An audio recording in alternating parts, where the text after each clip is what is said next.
বন্ধুরা, আজ বানিয়েছি ইলিশ মাছের মাথা দিয়ে কচুর শাকের ঘন্ট।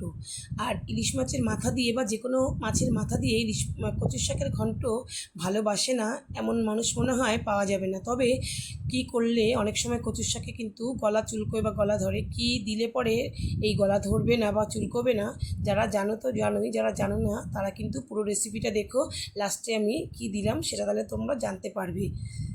সঞ্চিতা সহজ রেসিপি চ্যানেলে বন্ধুরা তোমাদের সকলকে স্বাগত জানাই। নতুন বন্ধুরা যদি সাবস্ক্রাইব না করে থাকো, প্লিজ তোমরা সাবস্ক্রাইব করে সঙ্গে থেকো। দেখো, এখানে আমি আগের দিনকে কালকেই আর কি কচুর শাকটাকে কিনে নিয়ে আসা হয়েছে। আটি কচুর শাক, এরকম ছোট গামলার 1 গামলা হয়েছে। খুব ভালো করে ধুয়ে রেখেছিলাম। তো আজকে সকালে আমি এটাকে রান্না করার জন্য নিয়ে নিয়েছি, আর একবার ধুয়ে নিয়েছি। এবার আমি একটা এরকম দেখো অ্যালুমিনিয়ামের গামলা নিয়েছি। এর মধ্যে আমি কচুর শাকটাকে সেদ্ধ করব প্রথমে। তার জন্য আমি গামলাটা দেখানো হয়নি, জল নিয়ে নিয়েছি গামলার নিচে। প্রথমে একটু জল নিয়ে তারপরে 1 গামলা কিন্তু কচুর শাক দিয়ে দিলাম। দেখো, মিনিট 5 পরে উতলে গেছে, যখন জলটা ফুটে উঠেছে তখন অনেকটা কচুর শাক দেখো কমে গেছে। এরপরে কিন্তু আমি আবার গামলাটাকে ভরে দেবো কচুর শাকটা দিয়ে। যতটা কচুর শাক তোমরা বন্ধুরা দেখলে সমস্তটা কিন্তু এই গামলার মধ্যে, একটা গামলার মধ্যেই হয়ে যাবে, ছোটো গামলার মধ্যেই। তবে এটা আমি 3বারে এই গামলাতে দিয়ে দিয়ে কচুর শাকটাকে সেদ্ধ করে নিয়েছি। এর উপরে আমি আবার দিয়ে দেবো কিছুটা, তারপরেও আবার দিয়েছি। সবটা তো আমার দেখানো সম্ভব নয়, এরপরে আরেকবার যখন দেবো সেটাই তোমাদেরকে দেখাচ্ছি। কচুর শাক দেখতে বন্ধুরা অনেকটা মনে হয়। তো যাই হোক, আমি 2 আটি বাজার থেকে কিনিয়ে আনিয়েছিলাম। আমার বাড়িতে একটু লোকজন রয়েছে জন্য একটু বেশি করেই তৈরি করছি। তবুও দেখো 2 আটিতেও তোমরা দেখতে পেলে এক থালা অতটা হয়েছে, একটা ছোটো থালার। অনেকটাই কমে যায় কচুর শাক বন্ধুরা, তোমরা তো সবাই জানো কম বেশি। আর কচুর শাকটা নিরামিষ করে খেলে তোমরা তো ছোলা বাদাম বা সঙ্গে নারকেল দিয়েও আমরা ওরকমভাবেও করি, নিরামিষভাবে রান্না করি। আর এরকম মাছ দিয়ে খেলে তো এরকমভাবে রান্না করা যায়। দেখো, মাছের মাথা দিয়ে তো আমি কচুর শাকটা দেখো সম্পূর্ণটা দিয়ে দেওয়ার পরে তোমাদের দেখাচ্ছি।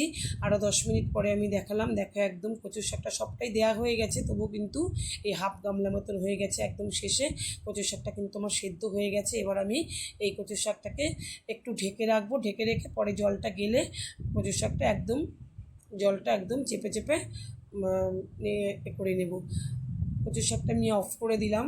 এবার দেখো, জলটা গেলে একদম চেপে চেপে নিয়েছি, ঝাঁঝরির মধ্যে ঢেলে আমি জলটা গেলে নিয়েছি। এবার এই কচুর শাকটা ঠান্ডাও করে নিয়েছি। এবার কড়াইতে আমি তেল বসিয়ে দিয়েছি, সর্ষের তেল। বন্ধুরা, এর আগে আমি মাছ ভাজা করেছিলাম, তো দেখে বোঝা যাচ্ছে যে কড়াইতে কিছু একটা করা হয়েছে। কড়াই তেলটা দেখে মাছটাই ভেজেছিলাম। তারপরে আমি দেখো ইলিশ মাছের মাথা দুটোকে আমি বড় বড় দুটো মাথার টুকরো, যেহেতু আমার কালকের ইলিশ মাছটা অনেক বড় ছিল।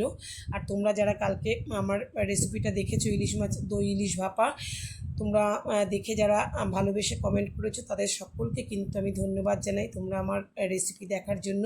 সেই মাছেরই মাথাটা রেখে দিয়েছিলাম আজকে ইলিশ মাছের এই কচুর শাকের ঘন্ট করার জন্য। মাথাটা কিন্তু আমি ভালো করে ভেজে নিয়েছি। এবার আমি এই তেলের মধ্যে একটা শুকনো লঙ্কা ফোড়ন দিয়ে দিলাম। আর দেখো আমি বন্ধুরা কি ফোড়ন দিচ্ছি, আমি এখানে হাফ চামচ কালো সর্ষে ফোড়ন দেবো। আমি এরকমভাবেই কচুর শাকটা বন্ধুরা করতে ভালোবাসি, খুব বেশি মশলা আমি কিন্তু দেই না, আর দরকারও হয় না কচুর শাকে। এই ইলিশ মাছের মাথার গন্ধেতেই মানে টেস্ট হয়ে যায়। দিয়ে দিলাম একটু কালো জিরে এই সর্ষের সঙ্গে। সর্ষেটা একটু যখন একটু দেওয়ার পর একটু গন্ধ বেরোবে তখন কালো জিরেটা। আর এবার আমি দিলাম একটু রসুন, অল্পই একটু রসুন, খুব সুন্দর একটা স্মেল বেরোনোর জন্য আমি রসুনটা একদমই অল্প 3-4 কোয়া রসুন দিয়েছিলাম। একটু যখন গন্ধ ছড়াবে তখনই আমি শাকটা সেদ্ধ করা কচুর শাকটা দিয়ে দিলাম। বন্ধুরা, তোমরা তো জানোই যে এই কচুর শাকটা মানে তৈরি করতে একটু টাইম লাগে। আর কচুর শাকটাকে খুব ভালো করে আমি একদম জলটা চেপে নিয়েছিলাম। এবার টানিয়ে নেওয়ার পালা। উনুনে একটু নুন দিয়ে দিলাম, একটু পরিমাণ মতন হলুদ আর নুন দিয়ে আমি এটাকে খুব ভালো করে নাড়িয়ে নেব কিছুক্ষণ। মিনিট 10 মতন আমি কিন্তু এই কচুর শাকটাকে টানিয়ে নিয়েছিলাম। যখন কিছুটা হয়ে এসেছে সেই সময় কিন্তু আমি ভাজা মাথাগুলোকে দিয়ে দেব। তাহলে কি হবে, মাছের মাথাটা এখানে ভালো করে কচুর সঙ্গে মিশেও যাবে। আর আর প্রথম অবস্থায় আমি দিলাম না, বা একদম শেষেও দিতে যেও না, তাহলে মাছের মাথাগুলো শক্ত থেকে যাবে। কচুর শাকের সঙ্গে মাছের মাথাটা নরম হবে না, আর মাছের মাথার যে ভেতরের নির্যাসগুলো মিশবে না ঠিক মতন, মানে গন্ধটা খুব সুন্দর মানে বেরোবে না। তাই আর খেতেও একটুখানি হয়তো খোঁচা খোঁচা লাগবে। আমি কিন্তু বন্ধুরা এখনও কাঁচা লঙ্কা দেইনি, কিন্তু যেহেতু আমাদের বাড়িতে একটু বাচ্চা রয়েছে জন্য কচুর শাকটা সেও তো খাবে, তাই জন্য আমি পরে কাঁচা লঙ্কা দেবো। আর দিয়ে দিলাম একটু মিষ্টি, এখন আমি কাঁচা লঙ্কাটা দিয়ে দিলাম, একটু চিনি তো দিতেই হয় বন্ধুরা, নইলে তো ভালো লাগবে না। এইবার দিয়ে দিলাম দেখো এই পাকা তেঁতুলের কাত। এইটার জন্য কিন্তু বন্ধুরা, যদি গলা ধরা তোমাদের কারোর কোনো প্রবলেম থাকে, এই পাকা তেঁতুলের কাত দিলে আর সেটা হবে না। আশা করি তোমাদের ভালো লেগেছে, ভালো থেকো।